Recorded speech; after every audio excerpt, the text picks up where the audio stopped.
Good morning to you all. I want to thank Mr. Kishu Gomez for his excellent presentation. Distinguished invitees, organizers of the Momentum Conference, ladies and gentlemen. I'm very happy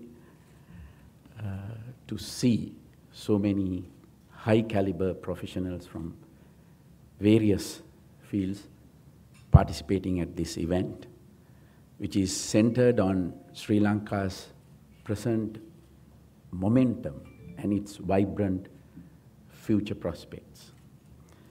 After 3 decades of stagnation caused by the terrorist conflict, this country has made amazing progress in all areas during the past 5 years of peace. Sri Lanka's potential for rapid economic growth in the years to come is immense. I have great confidence that the future of this country will be a very bright and prosperous one if we sustain our current momentum. Safeguarding our hard-won peace, security, and sovereignty is the most important requirement for us to ensure that Sri Lanka will continue to make rapid progress in all areas. Over the last 5 years, the government has taken every effort to enable the full benefits of peace to reach the general public.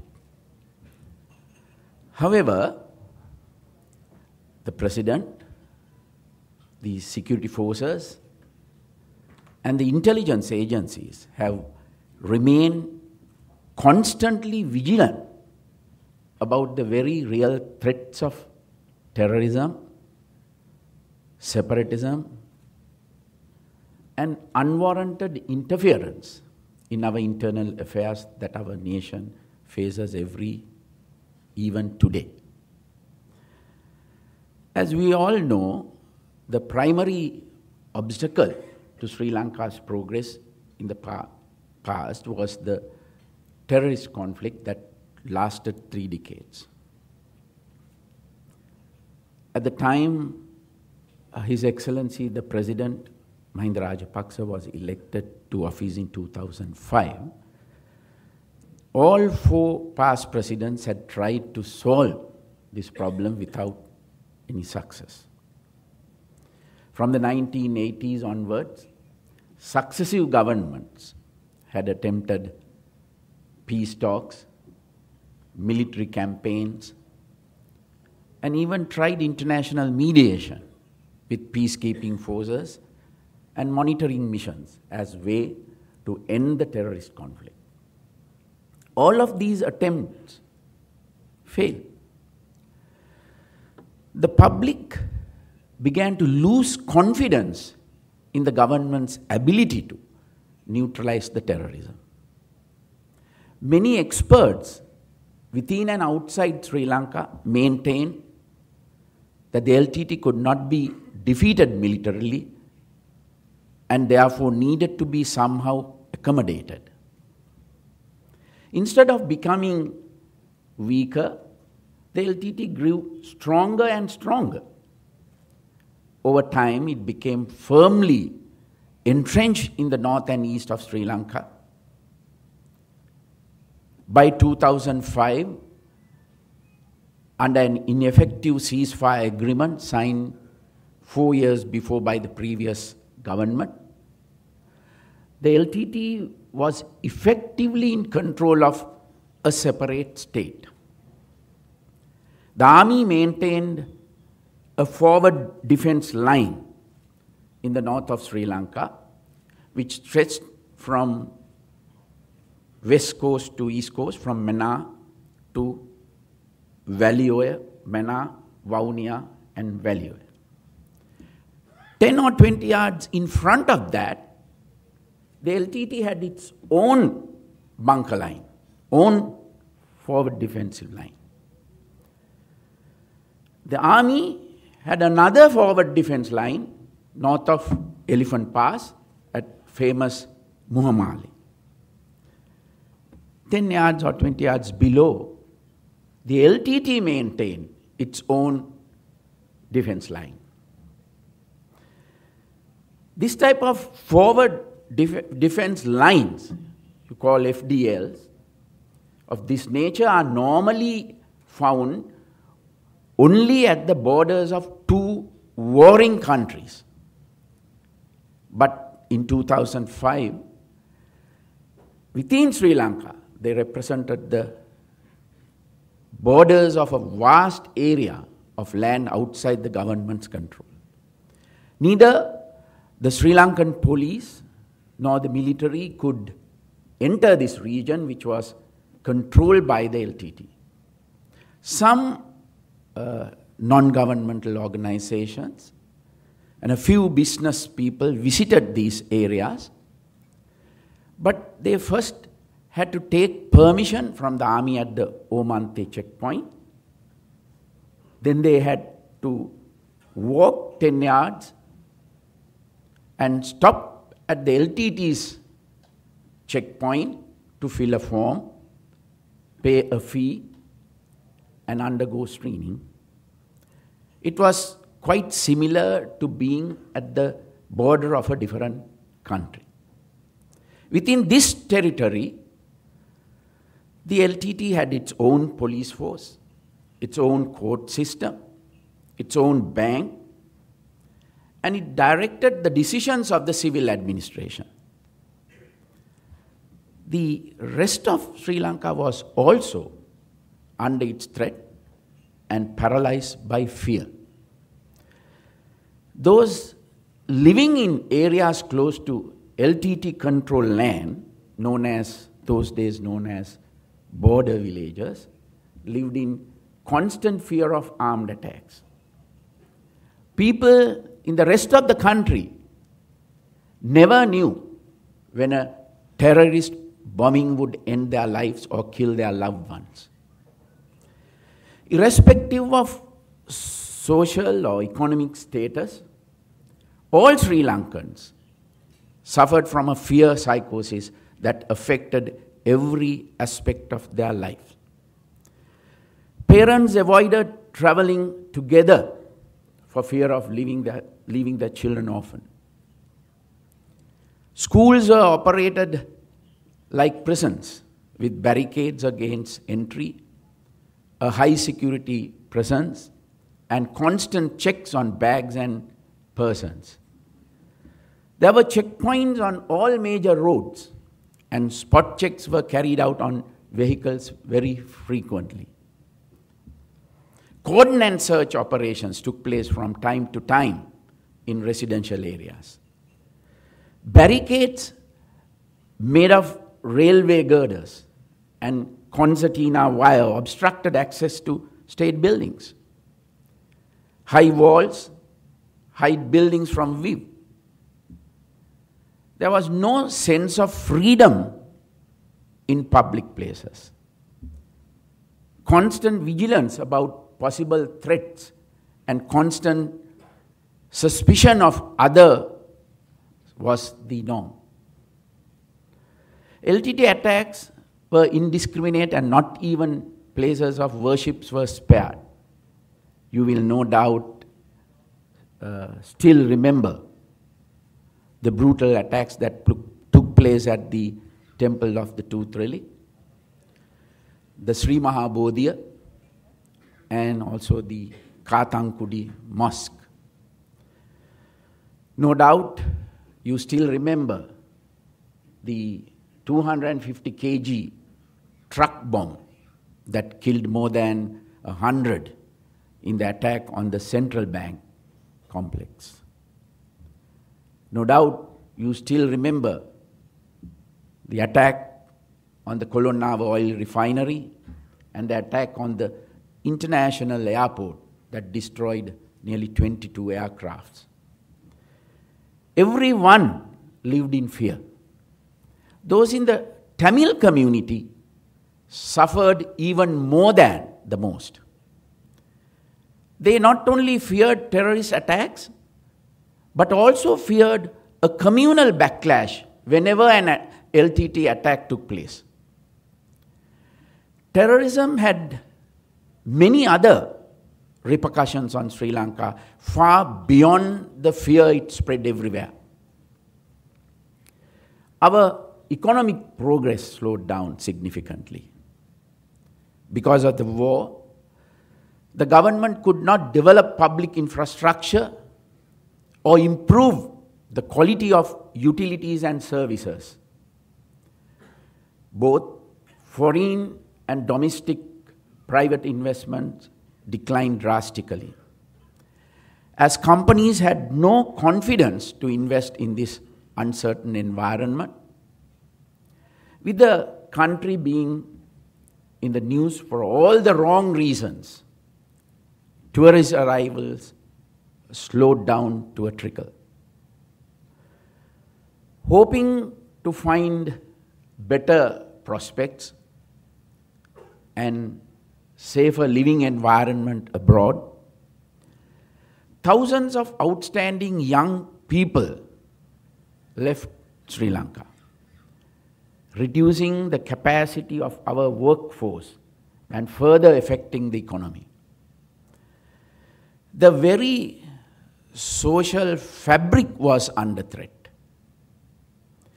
Political leaders, state officials, and other public figures were assassinated ruthlessly. Not only this deprived the country of several high-caliber leaders, but many capable young people stayed out of public life due to fear of the LTT threat. Significantly, the LTT also eliminated moderate Tamil leaders who did not support the creation of a separate state for Tamil Eelam. Emergency regulations were continuously enforced, with individual rights and freedoms curtailed in favor of public security. With the increase in terrorist activity and the armed response to it by the state, firearms and ammunition started to flow to criminal elements, aiding the rise of the so-called underworld. Can you remember the characters such as, very famous Vele Sudha, Tel Bala, Gonavala Sunil, Baddegane Sanjeeva, Navala Nihal, Ice Manju, and so many others who operated in the country during that period, creating a mess of law and order. The priority of the police and law enforcement agencies was mainly to prevent terrorism. Training for new recruits to the police was drastically reduced from, I think, nearly for 1 year to just at the latter stages to 2 months. And after basic weapon training, these recruits were deployed to prevent terrorist activities. They were given the T-56 machine guns and put to the bunkers, to checkpoints. As a result, normal law enforcement activities suffered immensely during this time. Strong institutions and good governance were far-fetched dreams at that time. The ramification of terrorism affected every aspect of our lives.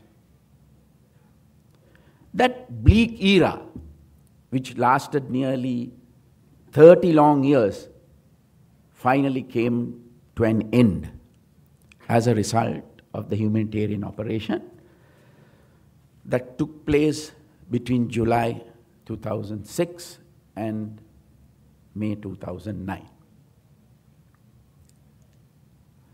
Ending the terrorist conflict once and for all had been the primary task entrusted to His Excellency the President Mahinda Rajapaksa by the people of Sri Lanka in his first term. Through sheer determination and unwavering commitment, he delivered on his promise just 3.5 years after being elected in November 2005.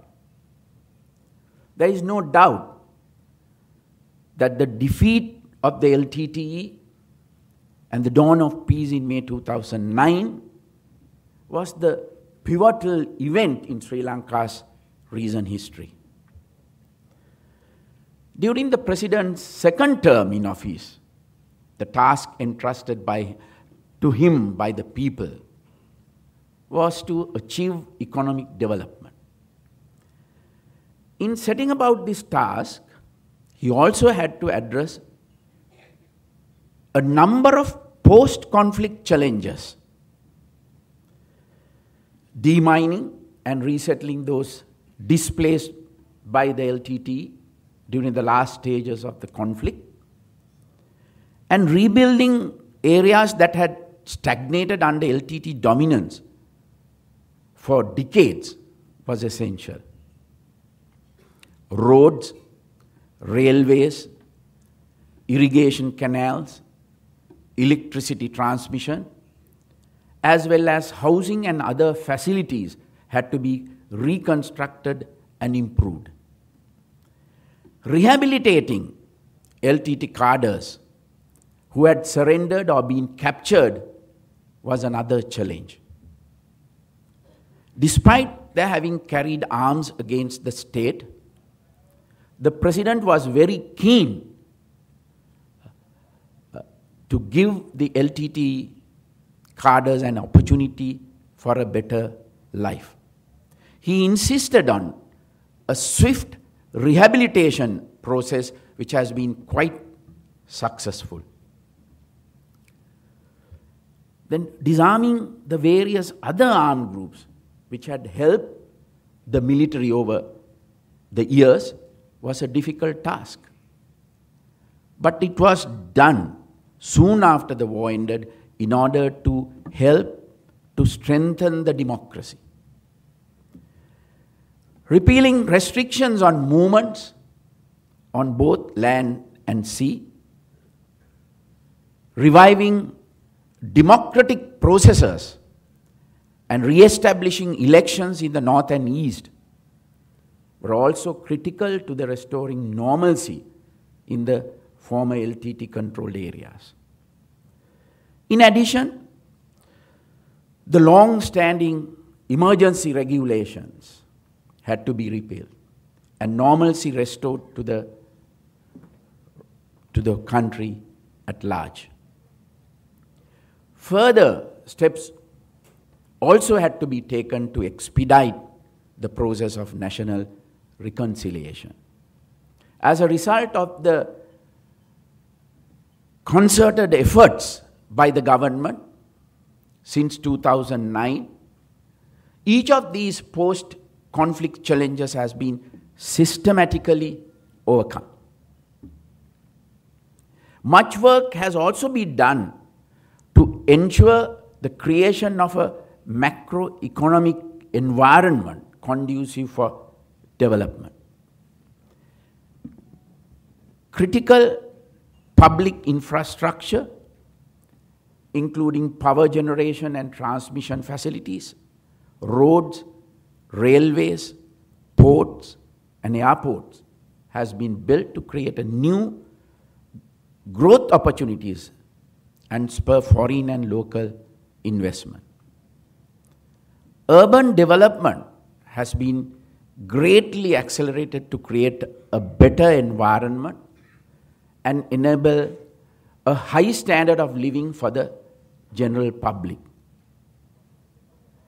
All of this was despite immense challenges in the other spheres, including foreign affairs, that the government had to contend with during the past 5 years.